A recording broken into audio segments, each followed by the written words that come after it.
First of all, I've never asked you this before. Do you lift? Yeah, I lift. Do you? They make me lift. Makes sense. I don't want to usually because lifting hurts and you get tired. I did it like a few times, and I was like, hurts. Well, you're strong enough, so. Thank you. Yeah. Thank you. David. Football David. The Dave Dameshek Football Program. Available on Apple Podcasts and at NFL.com/DDFP. Now here's your host, Dave Dameshek. Oh my, yes, there you hear his voice. One of our very favorites over the last decade who we've gotten to cross paths with. In fact, I enjoyed a meal of sushi in the northern suburbs of Chicagoland. I'm speaking, of course, about the newly retired Kyle Long. What's happening, fella? How are you? Man? And you know what? I wrote you a handwritten letter after that dinner, and I never heard back from you, so I got ghosted. I'm glad we can have some. You didn't write any handwritten. Who you did write? We did write a letter to the White Sox. That's right. We did take the time because I'm a man of justice, and I thought it must have been uncomfortable for the Chicago White Sox, a professional sports franchise after all, that they drafted Kyle Long to be their left-handed reliever, and he rejected them. But not only did he do that, he then signed with the Chicago Bears. So they had to watch him a couple miles north of where they play ball at Comiskey for the next several years. They have to watch Kyle Long doing his thing while you turned your nose up at them. So I required that you write an apology note to them. And you did, and it was nice. It was the grown-up thing to do, and it was the right channel to go through, and quite possibly I couldn't have done it any classier in the handwritten fashion. So mature by you, yeah. Better than a text or an email. We wanted to do it the right way. It was classy, anyhow, have enjoyed watching you toil out there. You know, my favorite thing. Oh, by the way, hi and hello and welcome to the Dave Dameshek Football Program. I hope all is well wherever you are. Here in 66, we're excited to have Kyle Long. I think my favorite moment, because let me not jive you here, Kyle. I don't spend a great deal of time breaking down the film on the interior of the line. My favorite thing was when you got hurt. I think it was in Tampa. And you, like a man, when you put the thumb up as they were taking you off the field and you were rah-rahing your teammates and everything, I thought that kind of defined you. Well, it's one of those things in football where unless you've been there with the guys and you're in 100-degree heat in Tampa and you're trying to score and you're down there within the 5-yard line and all these emotions are building up, and the next thing you know, you're on the ground and you know that your ankle is destroyed. All you can do is try to channel the energy that you would put forth in the goal line situation and scream it at your teammates, positive affirmations. And I remember saying, we're going to score, and I was talking smack to all the DBs as they were carting me out. I was like, we're going to kick your ass. And they said, no, you're not. You're out now. It's not going to happen. I loved it because there was something that came through the TV that it was different than, because you've seen that move by some guys getting carted off the field where they try to be positive or whatever, but it was striking the way you did it. And but the other side of that is, so you were there for the teammates and everything else, but you don't want the 2020 Bears to be too good now, right? Because you seem like a very loyal kind of fella to me. Like you're a very team-oriented guy. The thing about being raised in our family is you find that when you circle the wagons and you sit down at dinner, you look around the table. These are the people that are willing to jump in front of a car for you. And when I got to the Bears, it wasn't overnight, but I got introduced to the right people. They treated me well. I played well enough to where they treated me as family. And over the years, our relationship has really grown organically with myself and the city to one of family. And I don't see myself wearing another jersey. They did right by me upstairs in the management and the payroll office. And I feel like I did right by them as long as I could until I couldn't. And when it got to that point, I can put my pride aside and say, I'm done here, and I'm looking forward to watching you guys. Okay, but fine.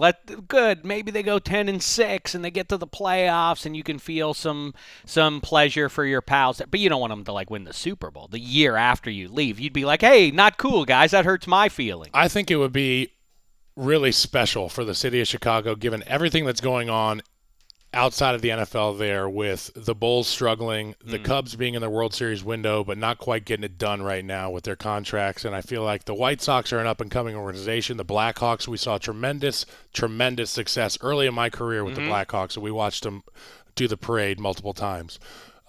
Chicago needs it, and the NFL needs Chicago to be good. And I feel like if they do a good job bringing in the right people to strengthen their already talented roster, they will have success. But it would sting to not be able to go to the Super Bowl. But I would get invited to every friggin' party by these guys, and I would be sitting there with the Lombardi Trophy too. Okay, that's fair. See now you figured it all out there. Because they're family. That's right. You paid your dues, and that's the make good for you. Is letting you show up at all the shindigs and everything. Yeah, I'll probably get kicked out of them too, because if I'm partying after a Super Bowl win in Chicago, it might get a little rowdy. No, and unlike as we speak from L.A. here, this is more of a Lakers town, and that's one of the anomalous sports towns because most are NFL towns first, and Chicago is definitely that. People love the Cubs getting over. The Michael Jordan years were great, but it is a Bears town through and through. I don't think the citizenry there would like seeing anything more than seeing the Bears win the Lombardi. Yeah, it's a football town. It's a blue-collar city, and it's one that was raised watching some of the greatest football players in history. Some of the toughest men to ever come through the NFL went through Hallis Hall and did so in a navy and orange. So you have that appreciation for it, and to see the success elsewhere in Chicago in athletics drives and lights the fire under the feet of the people upstairs and the guys on the field for the Bears. Well, like I say, you have when I met you, like I say, we went out for sushi. What town were we in again? We were in Lake Forest. Lake Forest. Sushi Kushi. And my sister and the two very little girls, they were like 3 tables behind us. And they were at the big kids table, and we were at the You were very nice to them, which was you didn't have to be, and I appreciated how nice you were to those 2 little girls. They loved meeting you and taking pictures with you and all that kind of stuff. But I remember that you also – like I was kidding around about Jay Cutler and whatever, and you pretty seriously were like, Jay's a good dude. Like, he's a funny guy. He's a cool guy. He's the guy I watch Game of Thrones with. He's, I bring over a chicken and a pizza, which I thought was weird, if I remember correctly. That was the thing, right? Yeah, well, I think you brought a whole rotisserie chicken and a pizza. Too much. The biggest thing that fans lose sight of is that while we are all teammates and while we all have a common goal that we're trying to achieve, friendship is something that's very rare in the NFL. And it's an unloyal business. And somebody that was always loyal to me and always had my best interest at heart was Jay Cutler. So I will be the first to stand on the table for him. Is he as agreeable as everybody else in the league? No. But I think you're getting a glimpse as to who Jay Cutler is now with the advent of Kristen's television show. And if you know Jay and Kristen, she runs the house. And she says, I need your talent, and I need you to show up and work. And Jay's done it, and he's represented himself in a real way. What you see on that TV show is Jay Cutler. Deadpan, kind of above it all. Hilarious. Yeah, aloof, really funny, yes. Smart. That's right. Yeah, that comes across. Who would you say you've had to spend more time defending for football exploits or otherwise, Jay Cutler or Mitchell Trubisky? Jay Cutler.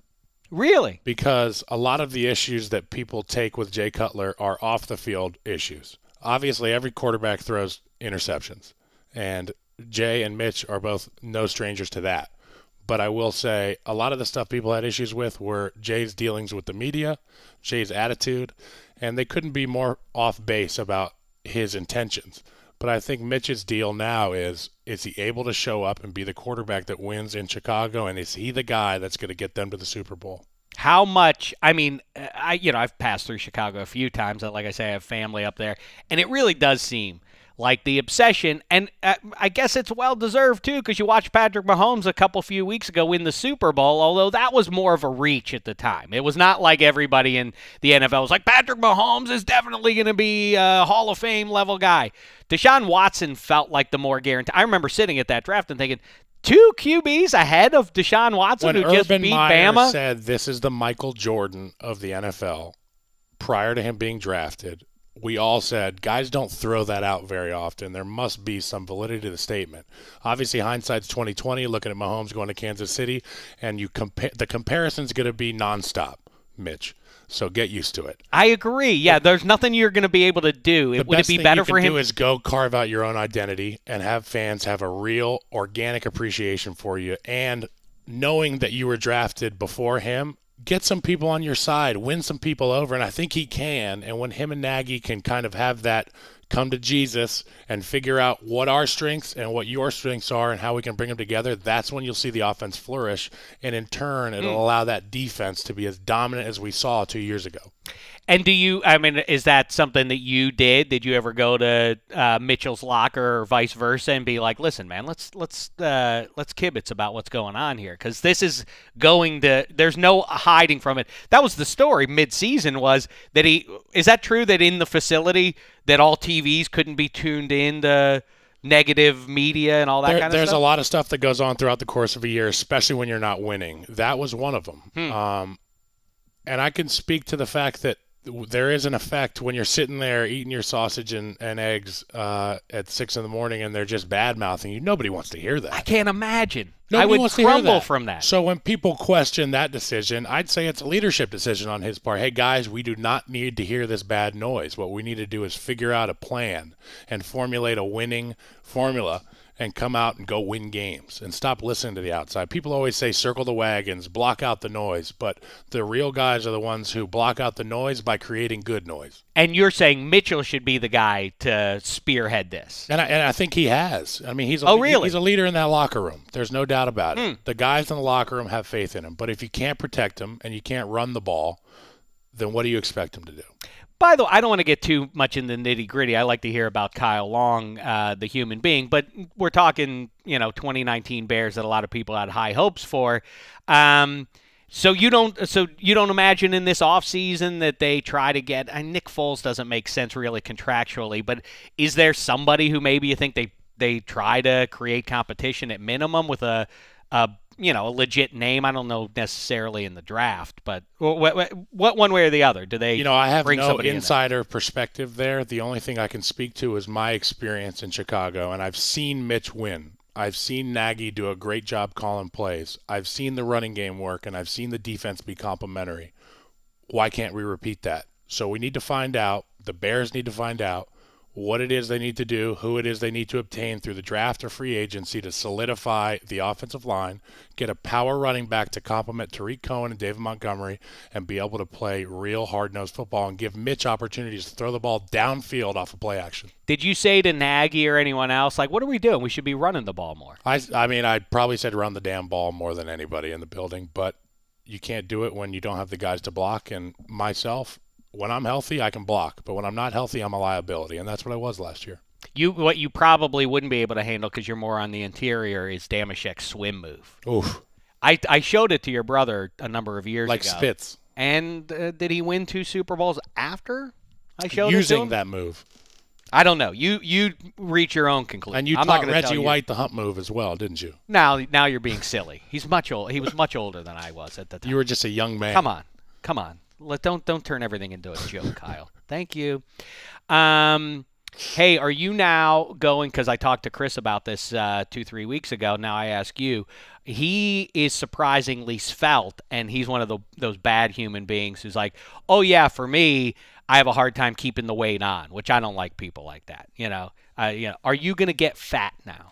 Well, luckily I went from 352 pounds to around 280 in the last 6 months. And it has been awesome getting back to the high school weight that I was. Obviously, I don't have any hair anymore. I'm bald. But now I lose the tire. I wasn't going to say anything. Now I lose the tire that was around my stomach, and things are looking up. So you actually are one of those guys, too, who's trying to keep weight on? Well, it's not necessarily a try to keep weight on. It's let's just not mess this up, because luckily my genetics are such to where I can wake up, and if I hydrate and drink water and I don't behave like an idiot, then everything will be okay. So how have you found yourself filling your days? By the way, I'm not just saying this because you're seated, 2 feet from me. You really, when I talked to you 5 years ago, it was pretty clear certain guys are, you're predisposed. If you choose to talk about sports for a living, you will get that opportunity because you're good at doing it. And I've noticed you doing a fair amount of it in the last 2 weeks. Is that the goal now, is to try and make this make your way? Now that we have more time to explore other options and professions, I want to get my feet wet in as many ponds as I can to figure out what's going to be the starting point for my forever home. Clearly, you can't play football forever. Listen to that language. That's such lofty language. You're forever home. Clearly, you can't play football forever, and I need to find a place that I can be loyal to as I was in Chicago, and before then as I was at my dinner table. Well, I mean, I'm going to throw this at you, and we've already had a big name signing. We're in the initial stages of a remake of Broken Arrow. And I can assure you I won't be kicked off any trains like my dad was in that movie. Well, already I'm not letting Christian Slater kick my ass. It's so funny see, talk about the loyalty and who's going to jump in front of a car. Now we go to the mode of transportation that is the train, and that also bothers your brother. Yeah. That Christian Slater, it's Hollywood, did it.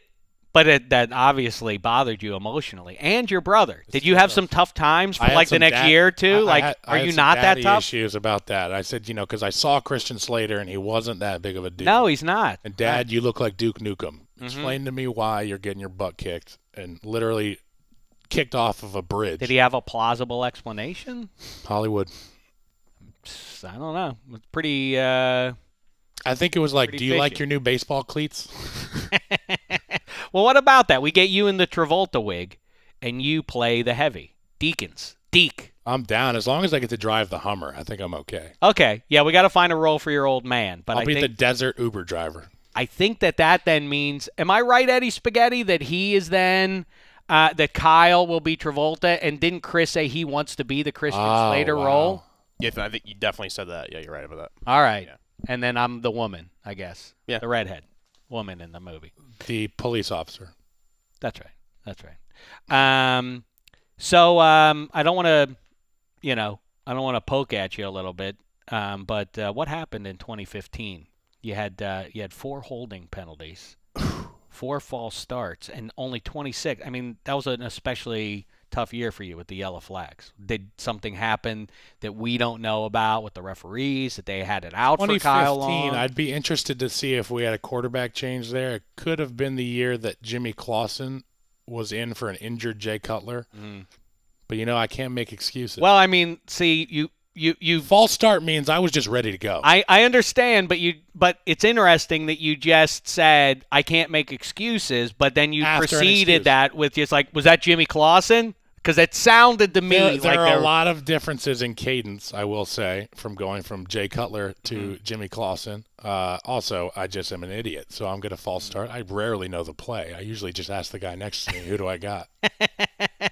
All right, let's do the this is the kind of stuff that people talk about as you kind of look in the rearview mirror of pro football. Aaron Donald, is he in fact is it noticeably different that that's the best guy that you've had to go up against? I'll be 100% honest. I never had an opportunity to play against Aaron Donald when I was playing guard. Oh, really? I played against Aaron Donald when I played tackle, so I had to use technique and combinations, so double teams against Aaron Donald. And from everything I've seen on film and from everything I've heard from guys who have played him, Aaron Donald is the best player. Were you out there, though, in that game when you guys housed the Rams that made it like, maybe the Rams ain't that good? When you get them out in the cold and play rugged like that? I was out that game. Oh, you weren't out there for that one. Yeah, I was getting ready to do a fusion in my neck. So I think I was watching in the suite. I think it was a Monday night game.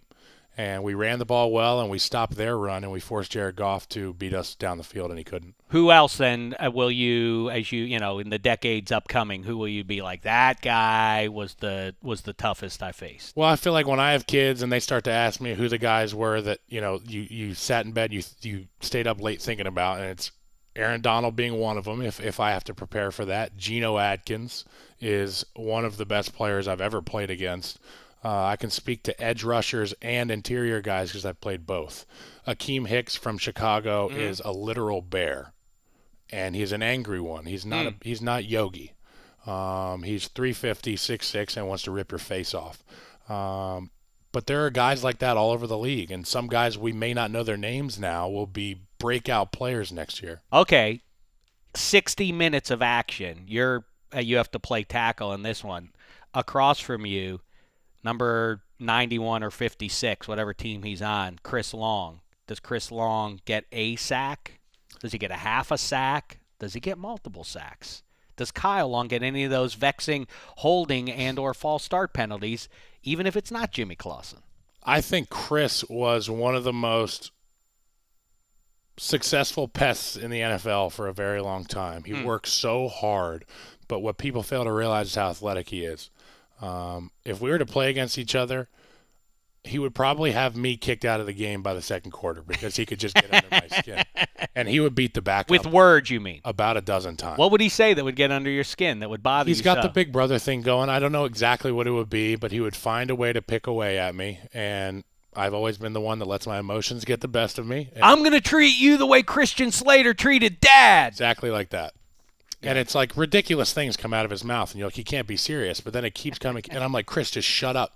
Leave me alone. That's why I think I'd be kicked out by the third quarter. And you also, this would be awesome. You talking about football is awesome, but Brad Doherty has laid the template down. He talks about motorsports, and he was, he's a 7-foot-tall Cleveland Cavalier. That seems to be one of your well, also, you're the first person I talked to, and you gave me a bunch of tips that I use to this day with my kids with PlayStation. You're like a legit voice in video gaming and Twitch, and you have hundreds of thousands of followers who listen to your words on these things. Well, when I first got hurt, as we were talking about earlier in Tampa Bay, I knew in my heart of hearts that I'd never be the same player again, and I thought to myself, I better get working on what the next step is. And one thing I could supplement my NFL career was content creation, and the medium has been Twitch, which is a live streaming platform. I can play games, I can race cars, and you guys can watch, and you can chat, interact with me. I think Brad Doherty has been an exceptional ambassador for NASCAR, and it opens the doors for guys in other venues to be able to get into the motorsports world. I've never driven a race car. I've never been in an oval track, but I can speak to a lot of the things that the drivers are experiencing pre-race from a nerve standpoint. I know how much work goes into being a professional athlete, which these guys are, and I understand the stresses, and also the marketing side of it is huge, as you know. So if I want to get into NASCAR, I'd be really appreciative if I had the opportunity, but it's something I am passionate about, and I can find a way to tie in gaming with that. We have an esports NASCAR team as well, so there's a lot of crossover. Dale Jr. is a part of the league as well. TJ Majors, who's a spotter for Joey Logano. There's crossover now in the digital realm because it's less expensive, and it mitigates the risk of going out to a real track. So guys are doing this in iRacing. That's the simulation that a lot of these NASCAR drivers are using. It's funny because I remember like a year or two ago, you got semi-cross with me on the social media because I cracked wise about NASCAR.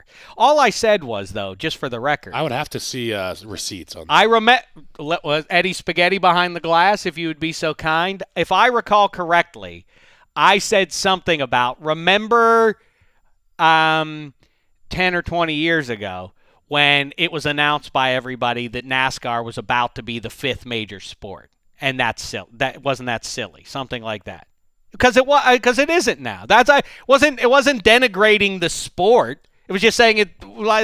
I remember being skeptical at that time. The same thing as like, soccer. My whole life, when I was a little kid, it was like soccer's about to be it's going to get up there with football and baseball. It's like, is it? Because I don't know. Lacrosse, growing up where I was, everybody was That's like right. lacrosse. I was like, I'll stick to baseball. That's right. All right. I don't know if NASCAR's going to get that big. There is validity in your opinion there, and I understand that it's not for everybody. I'm not down on it. I don't know much about it. Folks who like UFC, I would rather not watch two guys beat the hell out of each other. That's not what I want to do on a Saturday night. It's because of the bare feet. That's what. But I like cars. I like competition, and I like great paint jobs, screaming engines, and it's about as American as you can get is this NASCAR stuff, and I'm all about it. 3 things that are impacting society quickly before we wrap up here. 1, what do you think about bare feet on an airplane? Bare feet on an airplane. The only way I would go barefoot on an airplane is if you recline your seat so far back, but I don't want to shove your seat, I might throw the old barefoot on your window, on your armrest. I've never considered it because I'm disgusted by the notion of it, but I've never considered it as a punitive kind of thing. Like, now, if I have flip-flops on, I'd still don't take them off, please. Okay, don't take them off. Don't take them off. Your stinking feet have no business being out and about. That's why you ask these questions. You're right. You're entitled to your opinion. You can also be wrong. I'm entitled to tell you you're incorrect. about that. The other one is as a baseball guy.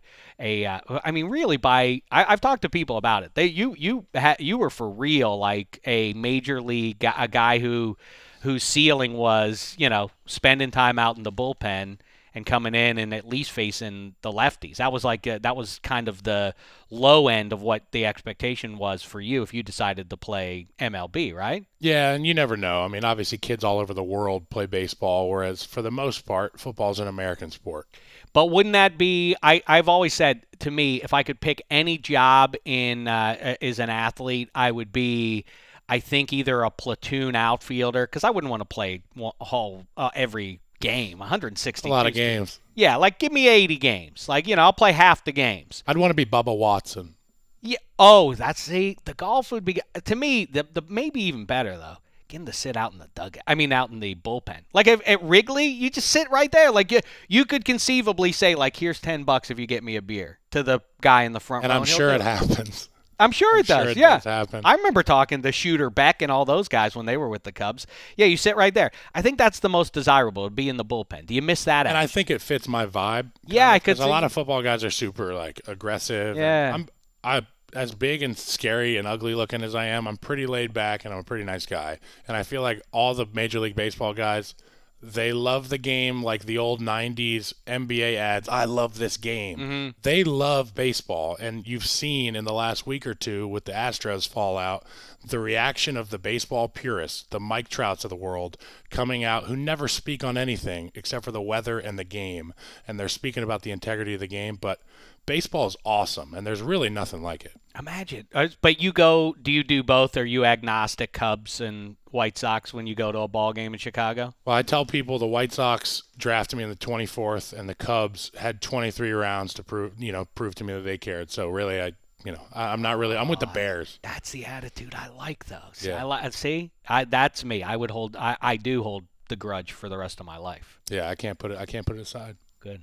I like that very much. Spaghetti, you want to bring it on home here? Did you find that tweet? I did find the tweet. Oh, good. Let's see what it said here. So, yeah, last February you tweeted, remember when we were repeatedly told about a decade ago NASCAR was a major sport? That was dumb. And then what happened was another person... That was dumb. That was dumb. The idea that it was going to be that popular. Okay. What was that's all? It wasn't about the game, the sport itself. So someone named Mark replied and said, "As a wise person often says, to what end with the NASCAR hate? It is what it is. Really solid core fan base and much better in person." And then you said, "Hate. I have no opinion of the sport." And then Kyle came in and slammed you with, "You just gave your opinion, Dave." And then you gave a response. Yes, that opinion is the marketing departments of NASCAR and its network partners were overreaching and trying to sell the brand. I continue to hold no opinion of stock car racing as a sport. You know what? I appreciate your conviction. Two men, because it's a conversation. I was speaking to somebody earlier, and it's all about communication, man. We could have disagreements as long as we talk about it. Because I'm a true believer in the fact that NASCAR is on its way up. With the digital realm and the training of these young drivers, we're going to see the next Dale Earnhardts come up. And they're going to win over the fan base. But at its point right now, they're in limbo. And they need to figure out how they're going to get more people to the races, how they're going to get more eyeballs on the sport. Just like the NFL. They can't get enough people. There's an opportunity now, because I really do think baseball, I think they're deluding themselves into thinking like, this will blow over. I think it's going to have a stink on it, and your point about Trout and just about anybody else who wasn't on the Astros is not happy about the handling of this. I think there is an opportunity for the other sports to kind of fill that vacuum. I wonder if NASCAR is about to do it. I could go on and on. I feel like we didn't even start the conversation yet, because I want to get to the real conversation with Kyle Long, but we'll have to push that to another day. For now, 75, muzzle tov. I'm glad you got out while still pretty healthy and everything. We got to have another sushi. What about that? You got to teach me some more Yiddish. We got to go get some sushi. I got to catch up with the fam now that they're all grown up. I feel like it's a reunion tour. Well, yeah, I'm sure they would. They'd love that. You know what? In fact, I'll give you their address. You can just stop by unannounced. Cool. I think I'm busy this week. That'd be great. Thanks for having me. Kyle Long starts making house calls for me. There he is, everybody. Watch him on Total Access. You're on pretty much for the next few days on Total Access. Next 3 days I'll be with Total Access. Oh, and I already got a little sneak preview. Kyle Long and D'Angelo Hall chopping things up and sounding grand. I suspect this will be a gangbusters little stretch here for Total Access, so make sure you're tuning in there for that. And listen, hope you'll be making another visit out here sometime very soon. Love that. I like the weather. All right, and then also go to my sister's house. For some sushi. That sounds creepy out of context, but we're getting sushi. We'll go for we're gonna all go for sushi. All right, there he goes, everybody. Kyle Long. You're listening to Dave Dameshek. You're listening to Dave Dameshek. You're listening to Dave Dameshek. What did you think, Spaghetti? Do you like him? I love both Long brothers. The one thing Who do you like better? You can only choose one. Oh, can't say I like. They both have good things to say. Kyle's in the building right now, and I saw the size of him, so I'm gonna, just for my safety, I'm gonna say Kyle Long. So you think Kyle could beat Chris up? Kyle is humongous. Yeah, absolutely humongous. Okay. Even post playing career, he's humongous. Mm-hmm. But the one thing I did notice and I loved about him is he was like, yeah, I'm a laid back, kind of easy breezy guy. But when he spoke, like he was like leaning in and it seemed so ultra intense, and like his like head, he was like lowering it, and like his like brow was kind of like looking at you like he was like angry at something, which I found like to be absolutely hilarious. Like he may not think he's intense, but he just exudes intensity somehow. It's funny that you say that. Yes, I would love to go on and on for another hour with him because yes, he's one of those guys who strikes me as if you're on the team, that's I guess we did kind of get into that a little bit. But yes, you know what else I noticed about him? Tremendous manners, at least to the good firm handshake. Yes, and makes eye contact. Yeah, which throws me a little bit. Yeah, he was staring at the entire time, sat with his hands folded, like he is a very well-mannered guy. But he says he has a bad temper, so it's like he says one thing and he acts a different way. I also was going through his Twitter feed. Do you admire me, though, for if he has that temper? You sat 2 feet away from him. No. You saw on Twitter. It's like you just shared your opinion. Yeah. That was meant to chill me, but I did not back down. Yeah, I mean, I don't think it was. There wasn't a lot of hatred involved. You guys are. Does your esteem for me as a man now escalate? That was impressive. Thank you. To do that. I mean, digitally you did it, but sure. Yeah. So what? I mean, yeah, right. If it was in person, it's one different thing. But like I said, after seeing the size of him, I would just be like, yeah, whatever you say, Kyle. Sure. Mm-hmm. That's how I would deal with it. But like in his Twitter feed, I was going through it in show prep, and like he tweeted about like 50 different topics over the course of like a day, and it's like it seems like he's just like into everything. Like there's not a single thing that he does not have a thought or opinion or like a enjoyment for. So I mean, I hope he's enjoying his post-playing Listen, career. Peyton and Eli, no disrespect there. Any other brother tandem, it really does come down to the Bennett brothers, Michael and Martellus, versus Chris and Kyle Long for the most fascinating pair of siblings in pro football in the 21st century, right? Yeah, I totally agree. I just wish that Chris, because I loved Chris coming out of college, I just wish he did not play, with the Eagles and the Patriots, because that kind of hurts it for me. I wish he played for I wish both of them were Giants. That would have been awesome. Well, we have plenty of pro football news, like they say, and by they I mean we. Really no off season in the NFL. It really is crazy. The news keeps on coming. We didn't even react to the big news that Drew Brees is coming back. Now, if you're a DDFP listener, you may recall that 2 weeks ago David Carr told us, oh yeah, he has some inside info on that, and it did look like Drew Brees was going to retire. He's coming back now. Whether or not that was a good move or is a good thing for the New Orleans Saints, I have my doubts that that's great news for them. But we'll get into that later on in the week on the DDFP. Until then, great thanks to Kyle Long and Eddie Spaghetti behind the glass. And you for listening. Send us those ears. Like I say, back in, 48 hours or thereabouts, Spaghetti. Until then, thanks so much. It's been a thin slice of heaven.